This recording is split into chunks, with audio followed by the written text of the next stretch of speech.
So once again, I'm here to critique yet another game, as that seems to be all that I do on this channel now. So what may be my victim today, you might ask? And that game is Blade and Sorcery Nomad. Now, Blade of Sorcery was released on the Oculus Quest on November 4th of 2021 by the company of Warp Frog, which, to be noted, is a very small dev team. And my question here today happens to be, is this game worth playing on the Oculus Quest 2 as it stands right now? Now, for starters, this game is a cool $20 on the Oculus Store, and it looks amazing, but it's nowhere close to perfect. So let's dive right in. Now, booting the game, I make my character, and I found that in 2022, the rest of the content will be available. So today, I'm playing the sandbox mode. You have a few locations for wave fights, and a single dungeon you can tweak the length and difficulty on. Playing around in your main base, the weapons have real weight. It feels great to swing a sword and wield a shield. And also, forgive my gameplay, this is my first time playing. For some reason, you have the force in this game, but throwing stuff at enemies is enjoyable, so I give it a pass. As in addition to having the force, you have 3 skills: fire, lightning, and dark, I think. And for the most part, I use fire. Seems to be the most effective. And I gotta tell you, this is sweet. Hacking and slashing through waves of baddies feels awesome. And it feels like a real dungeon crawler. And as great as this feels, it's not without its problems. Through my entire time of playing, I had countless crashes. And when it comes to VR, immersion goes a long way. In your game crashing in the middle of a hack and slash session, it feels bad, man. And then there's the frame rate problems. This game has a lot going on for it, visually I mean. And the Oculus is essentially running off a smartphone processor. It has trouble keeping up, hence, game crashing. My next point is the tracking. This game, you're constantly swinging a sword, and when you swing your sword, you ain't half-assing it. You swing to kill. Okay, maybe me more than others. I'm so sorry, guy. That was harsh.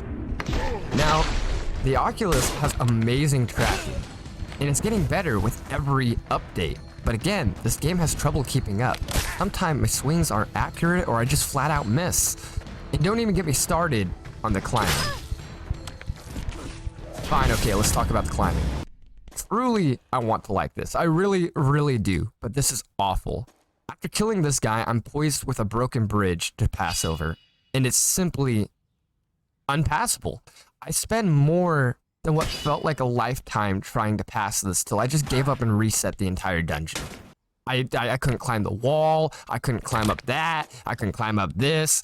All I did was fall and die and just get stuck down there and feel frustrated that there's nothing I could do. But other than that, running through a dungeon is enjoyable enough. Progressing through the castle is awesome.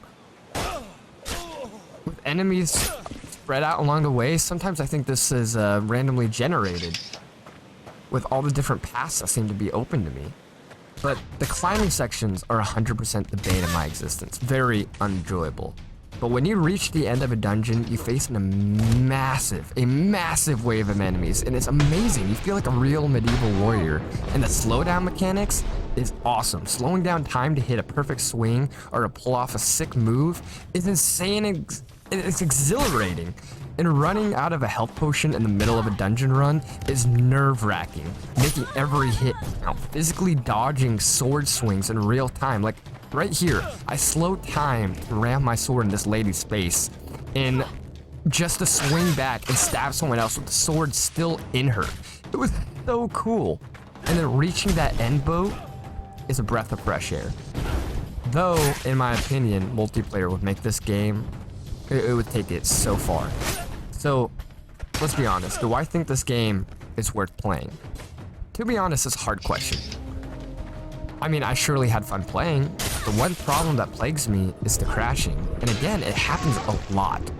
For $20, it's a passable Oculus Quest 2 game, but it still needs work. If you're looking to play this game, I wouldn't say no. But be warned, it has its issues. And if you can, try to catch it on sale. I wouldn't I wouldn't reject, $10, And with that, I give Blade and Sorcery Nomad a whopping 7 out of 10 on my personal scale.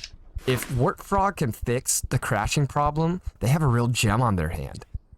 This game, overall, is great. I mean, I find myself even now wanting to play some more of it. Physically, blocking weapons with your sword or pulling out a giant shield.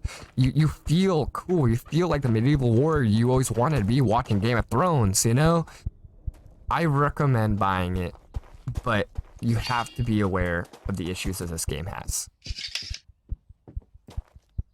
So 7 out of 10, buy it if you want it, but beware. Anyway, thank you for watching.